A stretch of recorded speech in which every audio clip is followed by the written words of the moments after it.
मैं कायर की मौत नहीं मरना चाहता इस जिंदगी। ओ मेरा एक जुमला है जो मैं बताता नहीं हूँ, आज बता रहा हूँ यहाँ पे, और मैं धमकी भी अगले को इसी बात की। जब मुझे 14 साल बच्चा नहीं हुआ और मैंने IVF करवाया, जो वो टेस्ट ट्यूब का जी। मैंने दुबई से करवाया, रिपोर्ट जब मैंने कराची आके ली और वो फेलियर हुआ, तो मैंने अपनी वाइफ को जाके आगा खान में बाहर वो बैठी थी, मैंने उसको पंजाबी में कहा, ये मुझे बहुत बड़ी एक ऑफर आई है एक दूसरी शादी की तो नहीं होगी? नहीं, ये सुकून जिसके पास होता है ना, उसको गिराना आसान नहीं हो सकता। शख्स साहब, मैंने गोली पूछी थी, आपने कैप्सूल दे दिया।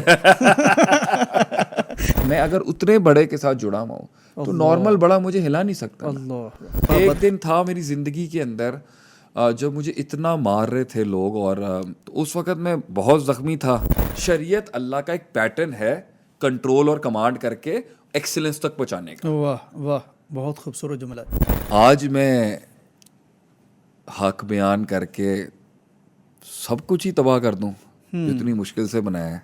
मैं हाफिज़ अब्दुल करीम साहब का कब से फ़ैन हूँगा, शायद मेरे नज़दीक एक बहुत बड़ी बात होगी कभी इतने बड़ा आदमी जो है कभी हमें हमें हमें लिफ्ट करा दे। अल्लाह के साथ एक ताल्लुक़ कायम करें ये जानते हुए कि वो क्या है, नाराज़ कैसे होता है, खुश कैसे होता है, गुस्सा कैसे करता है, कब मुस्कुराता है अपने बंदों के ऊपर, कब कब चांस देता है, कब डील्स देता है।